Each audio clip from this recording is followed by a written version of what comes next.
Agar sizlar ko'zoynakda va linzada xiraroq ko'rayotgan bo'lsanglar, izobrazение sal двоится qilayotgan bo'lsa, yaxshi ko'zoynak tushmayotgan bo'lsa, bu oddiy minus bo'lmasligi mumkin o'rtoqlar. Bunaqa holatlarda albatta tekshirish kerak. Bu holat ko'zoynak tushmaganda keratokonus kasalligi bo'lishi mumkin. Biz bugun shu kasallik haqida ozgina ma'lumot bermoqchimiz. Keratokonus bu shunaqa kasallikki, ko'zi usti qavati, mana shoh parda deyiladi. Shoh pardada o'zgarishlar bo'lib, shoh parda yupqalashi ehtimoli bor va konussimon oldi tarafga bo'rtib chiqishi mumkin. Ko'pincha bemorlarimiz nimaga shikoyat qiladi? Birinchidan, ko'rayotgan rasm как будто двоится qilayotgan bo'lishi mumkin. Или sal razmiti ko'rayotgan bo'lishi mumkin. Bunaqa holatlarda ochki taqqanda ham xiraroq ko'rayotgan bo'lsa, bu belgilardan bittasi bo'lishi mumkin keratokonusni. Shoh parda keratokonusda shunday holatdan konussimon bo'rtib chiqishi mumkin. Bo'rtib chiqadi va shoh pardani qalinligi bor. Bunaqa holatlarda sal yupqalashib, bo'rtib chiqishi mumkin. Keratokonusning bir nechta darajalari bor. Birinchi, ikkinchi, uchinchi va to'rtinchi daraja. Ko'pincha bizga bemorlar murojaat qiladi 3-4 darajada. Hamma o'ylaydiki, bizda oddiy minus, astigmatizm, o'shanga ko'zoynak taqib yuraveradi. Xiraroq ko'rayotganiga uncha bezovta qilmaydi, chunki ular o'ylashadi, что hamma shunaqa xira ko'radi. Lekin bizga bemor murojaat qilgandan keyin ko'pincha lazerni operatsiya qilish uchun murojaat qilishadi. Biz tekshiramiz, tekshirganda bemorda oddiy minus emas va vaholanki keratokonus aniqlaymiz. Va ko'pincha уже 3-4 darajada. Afsus. Keratokonus o'zi qanaqa kasallik? Keratokonus bu rivojlanuvchi degenerativ shoh pardani kasalligi. Shoh parda konussimon bo'rtib, oldiga chiqib, yupqalashni boshlanadi va belgilardan bittasi bu astigmatizm bo'ladi. Astigmatizm bu ko'zi usti qavatini notekisligi.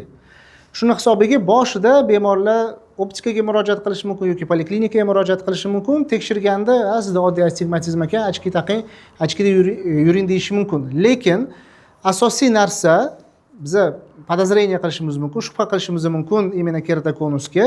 Bu bemorimiz ochkida ham ko'rayotganda sal xiraroq bo'lib ko'radi. Chotki ko'rmaydi. Даже ochki qo'yganda ham astigmatizmli ochki o'sha bor minusni qo'yganda ham tiniqroq ko'rmaydi. Xiraroq ko'radi, двоится qiladi. Bu birinchi belgilardan bittasi. Bizga bemor kelganda eng asosiy tekshiruv bu ko'zni shoh pardasini keratotopografiya degan tekshiruv bor. O'shani biz albatta qilishimiz kerak. Bu apparat hamma klinikalarda ham yo'q, poliklinikada ham yo'q. Bu maxsus ko'zi apparati hisoblanadi. Bu apparat bizda konus bormi, yo'qmi aniqlab beradi. Ko'zi oldi qavati shoh parda bizga apparat o'lchab berganda ko'z ustini rasmga oladi va shoh pardani pastki qismida ko'pincha bo'rtib chiqqan bo'ladi shoh parda. Tomchi simptomi deyiladi. Apparatda o'lchab berganda bu zonasi bo'rtib chiqishni boshlaydi. Stadiyalariga qarab, darajasiga qarab bu zona kattalashishi mumkin. Ko'pincha 3-4 darajada bu katta bo'lib bo'rtib chiqqan bo'lishi mumkin. Уже rasmda ko'rasizlar, qip-qizil bo'ladi. Bu zonalari yassiroq bo'rtib chiqqan bo'ladi. Shunaqa holatlarda уже 3-4 daraja hisoblanadi. Bu yerda ko'pincha oxirida 4-daraja bo'lganda bemorga shoh parda transplantatsiyasi kerak bo'lishi mumkin. Sizlar savol berishingiz mumkin, bu kasallik o'zi qanaqa davolanadi? Bu keratokonus kasalligidan bir nechta davolash usullari bor. Bu hammasi darajasiga bog'liq. Hozirgi kunda bizda klinikamizda mana hamma usullari bor. Cross-linking muolaja, segmentlar qo'yish va keratoplastika operatsiyasi oxirgi darajalarida. Bizda hamma asbob uskunalar va mutaxassislar bor. Bu masala bo'yicha biz albatta yordam berishimiz mumkin. Keyingi videolarda biz mana cross-linking amaliyoti haqida gapirmoqchimiz. Bu birinchi, ikkinchi darajada keratokonusning darajasida ishlatiladigan muolaja. Azizlar, sizlarga ham mana bu ko'zoynaklar yaxshi tushmayotgan bo'lsa, linzalarda xiraroq ko'rayotgan bo'lsangiz, diskomfort his qilayotgan bo'lsangiz, ko'zda qattiq qichishlab bo'layotgan bo'lsa, albatta tekshiruvdan o'tishinglar lozim deb o'ylaymiz. Klinikamizga murojaat qilsangiz bo'ladi.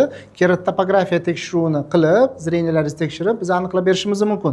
Bemorda keratokonus kasalligi bormi yoki qanaqadir shubha bormi keratokonusga, shu masala bo'yicha murojaat qilsanglar, biz albatta sizlarga yordam beramiz.